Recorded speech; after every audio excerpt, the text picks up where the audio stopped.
मेरे किसान भाइयों, आज मैं आपको खीरा के बारे में कुछ जानकारी देना चाहता हूँ। जो यहाँ के कुछ किसान भाई हैं, ऐसे समय में खीरा तैयार कर रहे हैं जिस समय मार्केट में खीरा नहीं मिल पा रहा है। तो इसी के बारे में मैं अब किसान से सीधी बात करता हूँ। तो सर, आपका क्या नाम है? मेरा नाम प्रवीण कुमार है। प्रवीण कुमार है। तो आपको ये कब से कर रहे हैं इस खीरे की फसल को आप? मैंने तो इसी साल लगाया है। अच्छा। दूसरे किसान हैं, वो 5-6 वर्षों से कर रहे हैं। 5-6 वर्षों से यहाँ कर रहे हैं। तो वही यहाँ लेके आए थे इस तकनीक को? बरेली से लेके आए थे। बरेली से इस तकनीक को लेके आए थे आपके यहाँ के लिए। तो इस विधि को आप क्या कहते हैं, जो आपने ये मचान बना रखा है? मचान विधि से खीरा करना कहते हैं क्या इसे? नहीं, इससे फल की सेफ्टी बढ़िया रहती है। फल की सेफ्टी तो बढ़िया रहती है, लेकिन इसका नाम जो है, जो आपने विधि अपनाई हुई है, इसका है ये मचान विधि इसे कहते हैं। ठीक है सर, ये मचान विधि से खीरा की खेती की जाती है। इसमें जो भी लता वाली फसलें हैं, चाहे आपका खीरा है, लौकी है, तोरई है, ये सभी फसलें इस पर कर सकते हैं आप। बिल्कुल कर सकते हैं। तो इससे आपको क्या फ़ायदा दिखाई दे रहा है? इसमें बहुत सारा फायदा है। इसमें माल बेकार कम होता है और फल भी अच्छा बनता है। हाँ, और इसमें कीड़े कम लगते हैं। कीड़े कम आते हैं। तो जैसे आपका कितने एरिया में खीरा ये है? ये 1 एकड़ में है। 1 एकड़ में आपने खीरा लगा रखा है। वैसे अमूमन देखा जाता है आज किसान जो है आलू की तरफ भागता है, इस समय आलू की खेती करता है। तो क्या आलू से ज़्यादा इसमें आपको बेनिफिट होगा? यस। कितना लगभग हो जाएगा इससे आपको पैदा? ये कम से कम 2 लाख एकड़ दे के जाता है। 2 लाख रुपए प्रति एकड़, इतना इससे आपको मिलेगा। तो इसमें के लिए और कितने किसान गांव के कर रहे हैं ये काम? इसमें हैं 7-8 किसान। 7-8 किसान। कुल मिलाकर के बहुत सारा एरिया में आपके यहाँ खीरा होता है। हाँ, कम से कम 10 एकड़ में होगा।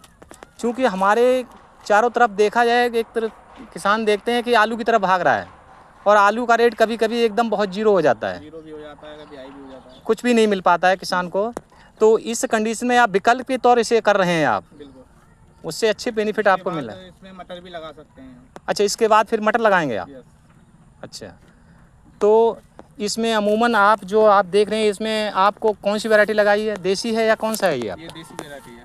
ये आपका देसी वैरायटी है। देख लीजिए।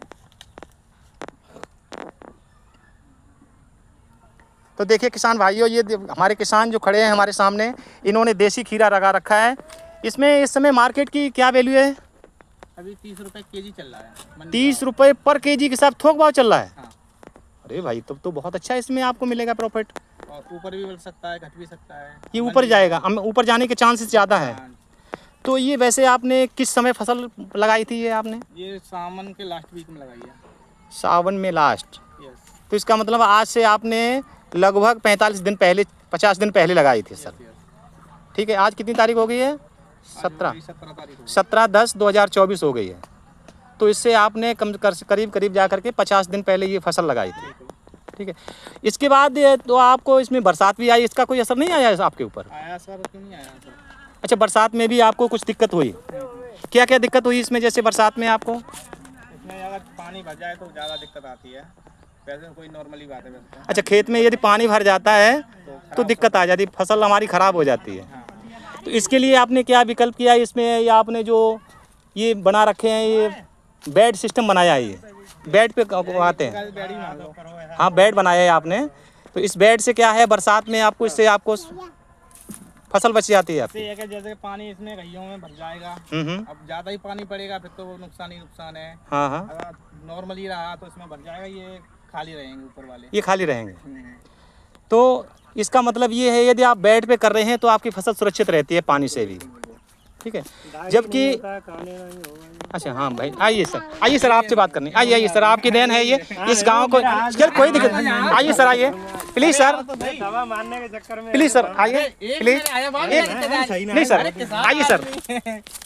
यही है जो इस गांव में वैरायटी लेके आए इसको। तो सर बताएं अब इसके बारे में, आप डिटेल थोड़ी जानकारी हमें दें। आप किस समय ये लगाई, किस महीने में आपने लगाई ये फसल? ये सावन के महीने में स्टार्टिंग हो जाती है। अच्छा, सावन के महीने में लगा देते हैं इसे, जब बरसात का समय आ जाता है तभी इसे लगा देते हैं। जब मौका लग जाए, जैसे बारिश कम होती है तभी लगा देते हैं। तो हम ये जानना चाहते हैं, भाई से भी बात हो रही थी हमारे, तो ये बता रहे थे कि इससे बहुत अच्छा प्रॉफिट मिलता है। इससे ये प्रॉफिट है, कम से कम 10 कुंटल माल लिख रहा, तो 10 कुंटल में अगर जमीन वाला है तो जो आधे आधे का खराब निकलता है, और इसमें ज़्यादा निकलेगा तो 50 किलो मुश्किल से। तो इसके लिए हमारे किसान भाइयों से आप क्या कहना चाहते हैं, या अगर आपका ये क्या रोज प्रॉफिट है इसमें, बढ़िया है जो कर ले तो। इस विधि से यार कर रहा है किसान हमारा तो बहुत अच्छी प्रॉफिट है इससे। आप कितना लगभग, आप जैसे हमने इनसे बात भी की है, तो कितना लगभग पैदा हो जाता है 1 एकड़ से, कितना आप पैसा कमा सकते हैं इससे आप? 5 बीघा 1 एकड़ होता है तो 5 बीघे में कम से कम बता रहा है कितना ही कम होगा, 2 लाख रुपये कम से कम। 2 लाख रुपए इससे आप कमा लेंगे, ठीक है। तो इसका मतलब इसमें खर्चा कितना आ जाता होगा? लगभग 5-6 रुपये बीघा। 6,000 रुपये बीघा, मतलब 30,000 रुपये का खर्चा आएगा आपका। इसमें टोटल खर्चा जो है आपका 30,000 आएगा, और आप इनकम जो है आपको लगभग 1,40,000 के समथिंग बच जाएगा आपको, ठीक है। इसके बाद दवाइयाँ कुछ होंगी? दवाइयाँ तो यही लगती हैं जो भैया, अभी इतनी दवाएं की जानकारी तो नहीं है। हाँ हाँ, आपको तो डॉक्टर ही जो दे बताएंगे वही देंगे। हाँ। इसके लिए भाई मैं आपको एक थोड़ी सी जानकारी देना चाहता हूँ।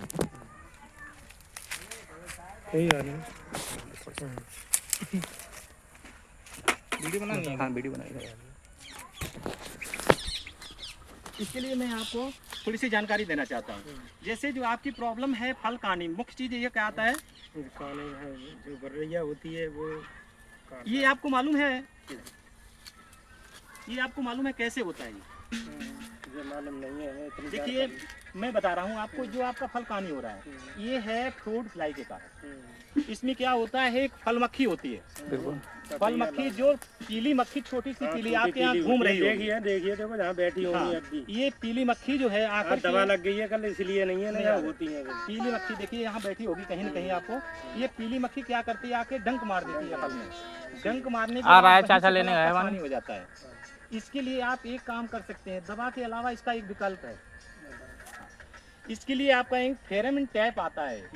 फेरोमोन टैप लेकर के, एक बॉक्स छोटा सा होगा, उस बॉक्स को ला करके अपने 5 बीघा में कम से कम 10 से 12 बॉक्स टांग दें, ठीक है। उसमें आके फंस जाती है, वो मर जाती है। मक्खी क्या करेगी, जैसे ही आपके खेत के अंदर आएगी और आकर के वो क्या करेगी, उसी के अंदर चली जाएगी। जो बॉक्स है आपका, डिब्बा है, जो उसी की जानकारी ले रहा था, मुझे मिल नहीं रही थी, ठीक है सर। कई दिन तो क्या होता है कि वो उसके अंदर वो फिक्स हो जाएगी आप, ठीक है।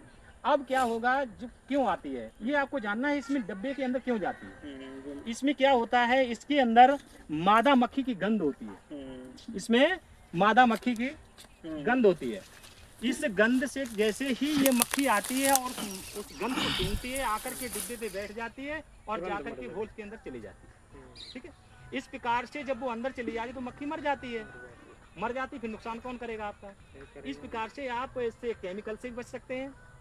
इस केमिकल से आपको भी नुकसान होगा, केमिकल से हमें नुकसान है, आपको भी नुकसान है, और जो हमारे खाने वाला है, जो कस्टमर है, जो हमारा खाएगा, उसको भी नुकसान पहुंचाएगा। क्योंकि जैसे केमिकल को आज आपने डाला है तो इसकी कम से कम 4 से 5 दिन के बाद तोड़ाई होनी चाहिए, लेकिन चूंकि ये खीरा है तब तक हमारा खीरा बर्बाद हो जाएगा। इसलिए हमें इसको पर एक दिन छोड़ के खीरा को तोड़ना होता है, अन्यथा की स्थिति में हमारा खीरा खराब हो जाता है। तो इसलिए हम आपका इस विकल्प के तौर पर इसे फेरोमोन टैप ला करके इसे अपने फील्ड में टांग सकते हैं, टांग करके और इस समस्या से निजात पा सकते हैं, ठीक है। तो भाइयों मैं आपको लास्ट में ये बताना चाहता हूँ, आगे लास्ट में ये बताना चाहता हूँ, थोड़ा पूरा राउंड मैं आपसे थोड़ा जानना, आपका नाम, आपका गांव कौन सा है? आपका गांव तो यही है, नगला भूड, जिला कासगंज। तो देखिए किसान भाइयों, ये हमारे नंगला भूड कासगंज के नज़दीक है। ऐसा गांव जहां आज से पहले सभी लोग आलू किया करते थे, और उस आलू के चक्कर में यहाँ का किसान बर्बाद हो गया था। हमारे भाई क्या नाम, महिपाल जी, एक नई टेक्निक लेकर के, एक नई फसल लेकर के अपने गांव के अंदर आए। ये सबसे पहले लोडिंग का काम करते थे। इस खीरा को यहाँ से बरेली को ले जाते थे, लेके आते थे और वहाँ से लेकर के भी आते थे, इधर से इनका काम ही था। तो इन्होंने देखा कि वहाँ के किसान एक विशेष टेक्निक से खीरा कर रहे हैं, तो इन्होंने यही सोचा कि क्यों ना हम अपने गांव में भी इस चीज़ को लाएं, जिससे कि हमारे किसानों की आय बढ़े। और जो एक देखा दाखी चल रही है, जो एक किसान एक दूसरी भेड़ चाल चल रही है, जिसको हम लगातार फसलों को ऐसे किए जा रहे हैं जिसमें हमें नुकसान हो रहा है, क्यों ना कुछ हट के किया जाए। तो आज किसान कह रहा है मुझे कुछ प्रॉफिट नहीं हो रहा है, और हमारे यहाँ किसान कह रहे हैं यहाँ से 2 लाख रुपए पर आप एकड़ बचा रहे हैं, ठीक है। तो मेरा किसानों से ये कहना है, क्यों न इसी टेक्निक को किया जाए, इस विधि को किया जाए, जिससे कि खीरा आपका पैदावार भी बढ़ेगी, इसके साथ साथ खेत भी हमारे अच्छे रहेंगे। ठीक है, और कुछ कहना चाहेंगे किसान के लिए?